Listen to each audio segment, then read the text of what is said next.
প্ৰেম হওক ভালপোৱা হওক এই গোটেইবিলাক সম্পৰ্কৰ ক্ষেত্ৰত কিছুমান কমন বস্তুৱে কাম কৰে সেই কমন বস্তুবিলাক আমি নেজানো বা জানিও নজনা ভাও ধৰো কাৰণে আমি কিছুমান বস্তু চিনি পাবলৈ দিগদাৰ হয় বা আমি চিনি পায়ো চিনি নোপোৱা ভাও ধৰি পেলাই নিজকে শান্তনা দি থাকো আজি আমি আলোচনা কৰিবলৈ ওলাইছো সম্পৰ্কবিলাকৰ বিষয়ে বহুতো সম্পৰ্কক লৈ পেলাই নিজৰ মনতে যুজি থাকে মনতে কষ্ট পাই থাকে তাকো সুধিবও নোৱাৰে বা কাৰোবাৰ ওচৰত যদি সুধেও তেতিয়াও বহুত বেছি ক্লিয়াৰ একো উত্তৰ নাপায় কিন্তু সম্পৰ্কৰ ক্ষেত্ৰত কিছুমান কমন বস্তু আমি চাব পাৰো আৰু তাৰ পৰা গম পাব পাৰো যে সেই মানুহজন সেই বিশেষ ব্যক্তিজন আপোনাৰ প্ৰতি সঁচাকৈয়ে আনুগত্য প্ৰকাশ কৰে নে নকৰে আপোনাক সঁচাকৈয়ে মৰম ভালপোৱা যিখিনি দি আছে বা দেখুৱাই যিখিনি দি আছে বা দিম বুলি কৈছে বা যিখিনি আপোনাক প্ৰতিশ্ৰুতি দিছে সেইখিনি ৰাখিব নে নাৰাখিব এই কথাবিলাকক লৈ পেলাই বিশেষকৈ আমাৰ টিনেজাৰ সকলে বহুত বেছি অন্তৰ্দ্বন্দ্বত ভুগে আৰু বহুতো ক্ষেত্ৰত অসামাজিক কাম কৰাও দেখিবলৈ পোৱা যায় গতিকে সম্পৰ্কবিলাকৰ ক্ষেত্ৰত এনেকুৱা কি কমন বস্তু থাকে যিটো আমি ভালকে যদি লক্ষ্য কৰো ভালকে যদি আমি গুৰুত্ব দিওঁ তেতিয়াহলে সেই বস্তুবিলাক আমি কেচ কৰিব পাৰো আৰু নিজকে সেই পৰিস্থিতিটোৰ কাৰণে বা যিকোনো এটা হবলগীয়া কণ্ডিচনৰ কাৰণে নিজকে আমি তৈয়াৰ কৰিব পাৰো যেতিয়া আপোনাক কোনোবাই প্ৰতিশ্ৰুতি দিয়ে যেতিয়া আপোনাৰ কাৰোবাৰ লগত ঘনিষ্ঠতা বাঢ়ে বা যিবিলাক সম্পৰ্ক নেকি আমাৰ তেজৰ সম্পৰ্ক নহয় বন্ধুত্বৰ সম্পৰ্ক বা বন্ধুত্বতকৈ কিছু বেছি তেনেকুৱা ধৰণৰ যিবিলাক আজিকালিৰ ধৰক নৰমেলি যদি একদম খোলাখুলি কওঁ তেতিয়াহলে প্ৰেম সম্পৰ্কবিলাক যিবিলাকত কেতিয়াবা পুৰুষ শ্ৰেণীয়ে ভুগে কেতিয়াবা নাৰী শ্ৰেণীয়ে ভুগে এনেকুৱা সমস্যাবিলাকত গতিকে তেওঁলোকৰ মাজত আপোনালোকে এটা কথা হেতু লাগিলে পুৰুষৰ ক্ষেত্ৰত হওক লাগিলে নাৰীৰ ক্ষেত্ৰত হওক আপোনালোকে এটা কথা বস্তু লক্ষ্য কৰিব এজন মানুহে যদি আপোনাক যদি সঁচাকে ভাল পায় সঁচাকৈয়ে যদি সেই মানুহজনে আপোনাক হেতু জেগা যদি জীৱনত দিছে তেতিয়াহলে সি লাগিলে যিমানে ব্যস্ত নাথাকক সি লাগিলে প্ৰধানমন্ত্ৰী মুখ্যমন্ত্ৰী কিয় নহওক আপোনাৰ কাৰণে অকনমান হলেও সি সময় উলিয়াব আপোনালোকে যদি ডিসটেন্সত থাকে তেতিয়াহলে খুব মানে ধৰক বেছি দিন লেট নকৰি খুব কম দিনৰ মুৰে মুৰে আপোনাক দেখা কৰাৰ চেষ্টা কৰিব এটা একদম নরমাল সবে জানা বিষয় দেই বহুতে ভাবিব যে ইয়াত কি নতুন আছে এইবিলাক আমি সবে জানো কিন্তু জানিও বহুতে নজনা ভাও ধৰি থাকে সেইকাৰণেহে এইটো বিষয়ৰ ওপৰত মই ভিডিও বনাইছো বহুতক কয় নিজৰ লগৰবিলাকক কয় নিজৰ পৰিয়ালবৰ্গক কয় সি বহুত কামত বিজি আছে নতুনকে কাম লৈছে অমুক তমুক সি লাগিলে যিমান কামত যিমানেই ব্যস্ত নাথাকক কিয় তাৰ হাতত লাগিলে যিমানেই পইচা নাথাকক কিয় সি লাগিলে মানিটাৰী যিমানেই সমস্যাত নাথাকক কিয় যি সকলে লক কৰিবলৈ বিচাৰে বা যি সকলে আপোনাৰ প্ৰতি তেনেকুৱা এটা ফিলিংস ৰাখে সি ধাৰ কৰি হলেও সি হাজিয়া কৰি হলেও সি কাম কৰি হলেও আপোনাক সি লক কৰাৰ চেষ্টা কৰিব সময় দিয়াৰ সি চেষ্টা কৰিব লক কৰাৰ ক্ষেত্ৰত ধৰক পইচা পাতিৰ কথা আহি যায় বা দূৰত্বত থাকিলে মানে দূৰলৈ লক কৰিবলৈ অহা কথা মই কৈছো আৰু যদি ওচৰে পাজৰে থাকে তেতিয়াহলে ফোনত যে টাইম দিব নোৱাৰা কথা কয় বহুত ব্যস্ত থকাৰ কথা কয় কিছুমানৰ ৰাতি ফোনটো অফ পোৱা যায় কেতিয়াবা পিছদিনা কয় যে সোনকালে মোৰ টোপনি আহি গল বা মই অমুকত বহুত ব্যস্ত আছিলো কিবা এটা সমস্যাত পৰি আছিলো মই এটা কথা কওঁ যদি ধৰক কোনোবা মানুহ ঢুকায় ঘৰত ঢুকাই যায় বা কাৰোবাৰ বহুত মানে এটা বেয়া অৱস্থা হৈ গল তাৰ বাহিৰে যিকোনো যদি নৰমাল হস্পিটেলাইজো হয় হস্পিটেলত মানুহজন এডমিট কৰাৰ পিছতো সেই মানুহজনে এটা মেসেজ দিয়াৰটো সময় পাব এটা মেসেজ দিওঁতেতো 2 পৰা 3 সেকেন্ড হে লাগে এজন মানুহ যদি এডমিটও তেখেতে কৰিছে হস্পিটেলত আৰু হস্পিটেলত যদি তেখেতে ৰখিয়া হৈও আছে তথাপিতো আপোনাৰ প্ৰতি যদি তেনেকুৱা এটা ফিলিংস ৰাখে আপোনাৰ প্ৰতি যদি সঁচা তেনেকুৱা ফিলিংস আছে তেতিয়াহলে সেই মানুহজনে ৰাতি 2টাত বা 3টা বজাত হলেও আপোনাক এটা মেসেজ কৰিব যে মই অমুকক এডমিট কৰিব লগা হৈছে মই অমুকৰ লগত হস্পিটেলত আছো বা এনেকুৱা যিখিনি কথা আপোনালোকে ধৰক পাতে বা কোৱাৰ এটা অভ্যাস থাকে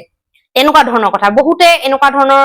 ধৰক মই যেহেতু এষ্ট্ৰলজিৰ কাম কৰো এষ্ট্ৰলজাৰ এজনৰ জীৱনত এনেকুৱা বহুত বস্তু আহি থাকে দিনটোত যে নেকি লাভ ৰিলেশনশিপৰ লগত হাজবেন্ড ওয়াইফ ৰিলেটেড এনেকুৱা বস্তুবিলাক আহি থাকে তো তাত আমি দেখিবলৈ পাওঁ যে সময় দিব নোৱাৰাক লৈ ব্যস্ত থকাক লৈ মানুহ আপোনাৰ প্ৰতি যদি সঁচা আনুগত্য আছে আপোনাৰ প্ৰতি যদি মৰম ভালপোৱা সঁচা আছে তেতিয়াহলে সি যিমানে ব্যস্ত নাথাকক মই আপোনাক গ্যাৰান্টি দি কলো যিমানে সি নালাগে বৰফৰ মাজত নাথাকক, সি যিমানে যতে নাথাকক, যিমানে টাৱাৰ নাইকিয়া জেগাত সি নাথাকক, যদি ফোন কৰিবলৈ টাৱাৰ নাপায় সি ফেচবুকত হলেও সি মেছেজ দিব। সি লাগিলে যতে নাথাকক, সি মুঠতে যেনে তেনে হলেও আপোনাক যোগাযোগ কৰিব, এটা মেছেজ হলেও এৰিব। কিন্তু বেছি সংখ্যক মানুহে, কিছুমান আকৌ এনেকুৱাও আছে দেই, সেইটো মই আপোনালোকক কওঁ বা মই সেইটো মানো যে কিছুমানে মানে তেনেকুৱা নেভাবিবলৈ জাষ্ট এটা মেছেজ দি পেলাই সামৰি থৈ দিয়ে। কিন্তু সেইটোতো আপোনালোকে চাব, এজন মানুহে এটা মেছেজ দি যদি সঁচাকে ভাল পায় বা তেনেকুৱা ফিলিংছ ৰাখে, এটা মেছেজ দি পেলাই কেতিয়াও সামৰি নথয়। এটা মেছেজ দিয়াৰ লগে লগে আপুনি যেতিয়া ৰিপ্লাই দিব, অলপ টাইম সি মেছেজত কথা পাতিব। আৰু যদি ফোন কৰিব পৰা নেটৱৰ্ক সেটৱৰ্কৰ যদি একো প্ৰব্লেম নাথাকে, সি 100% সি হস্পিটেলত মানুহৰ লগত এটেন্ডেন্স হৈ থাকিলেও সি ফোনত কথা পাতিব। সি বেলকনিলে ওলাই গৈ হলেও সি মানে ৰোগীৰ ৰুমৰ পৰা ওলাই গৈ হলেও সি কথা পাতিব। বা সি যদি তেনেকুৱা অৱস্থাত নাই, সি ফেচবুকত বা হোৱাটছএপত হলেও বা টেক্সট হলেও সি কথা পাতিব। গতিকে এই বস্তুবিলাক আপোনালোকে ধ্যান ৰাখিব। সম্পৰ্ক এটাৰ ক্ষেত্ৰত সত্যতাটো যদি আপোনালোকে জানিবলৈ বিচাৰে, তাত আপোনালোকে কিমান পইচা খৰচ কৰিছে বা লোকক দেখুৱাই কিমান ভাল পায়, বেলেগৰ আগত কিমান কেয়াৰ লোৱা দেখুৱাই, সেইবিলাক চোৱাৰ বাদে আপোনালোকে এইটো চাব যে যিকোনো পৰিস্থিতিত ডেইলি দৈনন্দিন তাৰ আপোনাক সময় দিয়াটো বা আপোনাৰ প্ৰতি যিটো ফিলিংছ সি সদায় দেখুৱায়, সেইটো যিকোনো পৰিস্থিতিতে একে থাকে নে? কেতিয়াবা ধৰক আপোনাক ইনে নৰ্মেলি 20টা মেছেজ দিয়ে যদি 18টা হয়, সেইটোত আকৌ আপোনালোকে একো ভাবি নলব, সেইটোত একো ভাবিবলগীয়া নাই। কিন্তু সদায় গতানুগতিক মোটামুটি একে থাকে নাই আপোনালোকে সেইটো চাব। যদি 1 মাহ মানৰ পৰা একে নথকা হৈ গৈছে, 10 দিন মানৰ পৰা একে নথকা হৈ গৈছে, 15 দিন মানৰ পৰা একে নথকা হৈ গৈছে,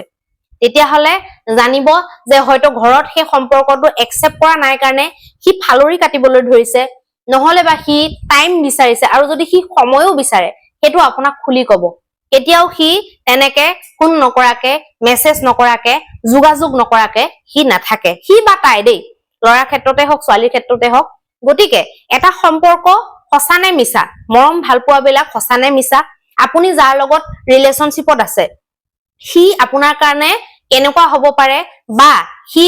সত্যতাৰে আপোনাক আঁকোৱালি লবলৈ আগবাঢ়িছেনে, আজীৱন আপোনাৰ লগত থাকিবনে, সেই কথাবিলাক আপোনালোকে এই সামান্য কথাটো যদি ভালকে আপোনালোকে তাৰতম্যটো লক্ষ্য কৰিব পাৰে, তেতিয়াহলে 100% জানিব পাৰিব। বেলেগক কবলৈ বেয়া লাগিব পাৰে বা দুখ লাগিব পাৰে বা লাজ লাগিব পাৰে, কিন্তু নিজৰ মনত আপোনালোকে ক্লিয়াৰলি গম পাই যাব। আজি মই কিখিনি কথা আপোনালোকক বুজাবলৈ চেষ্টা কৰিছো, ভুক্তভোগীসকলে নিশ্চিত ৰূপে গম পাইছে যে মই ইয়াত কি বুজাবলৈ বিচাৰিছো। যিসকল প্ৰেমিক প্ৰেমিকা বৰ্তমান প্ৰেম সম্পৰ্কত আছে, কিছুমানৰ ধৰক ব্ৰেকআপ হৈছে, নতুনকে আকৌ লগ লাগিছে, তেওঁলোকৰ ক্ষেত্ৰত এইবিলাক হৈ থাকিব পাৰে। কাৰোবাৰ যি নেকি ভিডিঅটো ধৰক চাই আছে, কি কবলৈ বিচাৰিছো তেওঁলোকে নিশ্চিত ৰূপে বুজি পাব। এই বস্তুটোক সদায় গুৰুত্ব দিব, এইটো বস্তুক আওকাণ নকৰিব। বাকী বিলাক যাব দিয়ক। আৰু এটা ইয়াত কথা ইয়াত এড কৰা যাওক,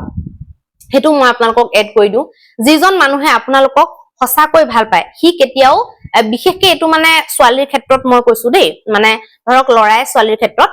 মানে সি আপোনাক শাৰীৰিক ভাৱে বহুত বেছি মানে জোৰ নকৰে। মই বস্তুটো কি কৈছো আপোনালোকে নিশ্চয় বুজিবলৈ পাইছে, ইমান ক্লিয়াৰকে কোৱা দৰকাৰ নাথাকে। গতিকে তেনেকুৱা বিলাক কথাও আপোনালোকে চাব পাৰে, খুজিব পাৰে, মৰম ভাল পোৱাৰ মাজতো সেইবিলাক থাকিব পাৰে, বিচাৰিব পাৰে, আপোনাক কব পাৰে, কিন্তু সেইটোৰ কাৰণে কেতিয়াও আপোনাক ফৰ্চ নকৰে। যদি বহুত ফৰ্চ কৰিছে, ধৰক এবাৰ কব পাৰে, দুবাৰ কব পাৰে, বা এনে এদিন জেদ কৰিব পাৰে, কিন্তু তাৰ পিছত যদি বুজি গৈছে বস্তুটো কণ্ডিশনটো, তেতিয়া গম পাব যে আপোনাৰ শৰীৰটোৰ লগত তাৰ ইমান এটা কথা নাই। মানে যদি অকল সেইটোৰ লগতে ৰিলেচনটো উলঝি আছে, সদায় সেইটোৰ লগতে লাগি আছে, 2-3 দিনৰ পিছে পিছে সেইটো বস্তুক লৈ যদি কাজিয়া হৈ আছে, তেতিয়াহলে আপোনালোকে সেই সম্পৰ্কটোৰ কথা আৰু এবাৰ চিন্তা কৰিব লাগিব, আৰু এবাৰ ভাবিব লাগিব। কাৰণ কোনো ধৰণৰ মৰমৰ আন্তৰিক সম্পৰ্ক এটা সদায় শাৰীৰিকত গৈ পেলাই ৰৈ নাথাকে। বিচাৰিলেও ডিমাণ্ড দিলেও সি অতি সোনকালে সেইটো কথা পাহৰি যাব, এৰি দিব, আৰু আপোনাৰ অস্তিত্বটোক বেছিকৈ গুৰুত্ব দিব। আপুনি আছে, আপুনি লগত আছে, সেই বস্তুটোক সি বেছিকে ফোকাছ দিব, গুৰুত্ব দিব, না কি শাৰীৰিকটোত সি ফোকাছ কৰি লাগি থাকি নিজৰ ধুনীয়া ধুনীয়া অনুভৱ বিলাক সি শেষ কৰিব বা তাৰ সময় বৰবাদ কৰিব। ভিডিঅটো যদি ভাল লাগিছে তেতিয়াহলে চেনেলটো সাবস্ক্ৰাইব কৰি দিব, লাইক কৰি দিব, ফেচবুকত চাই থাকিলে ফলো কৰিব, আৰু ইউটিউবত চাই থাকিলে সাবস্ক্ৰাইব কৰিব। তলত কমেন্ট কৰিব, এনেকুৱা বিলাক আপোনালোকেও বুজি পায় নে নেপায়, নে আপোনাৰ লগত এনেকুৱা হৈছে নেকি, বা মোৰ এই মতামতটোক লৈ পেলাই আপুনি কি ভাবে, সেই কথাটো মোক আপোনালোকে জনাব। আৰু এনেকুৱা যদি নিত্য নতুন কথাবিলাক গম পাবলৈ বিচাৰে তেতিয়াহলে আমাৰ চেনেলটোক আগুৱাই নিব, শ্বেয়াৰ কৰিব আৰু আমাৰ চেনেলটোৰ লগত সদায় জড়িত হৈ থাকিব। ধন্যবাদ।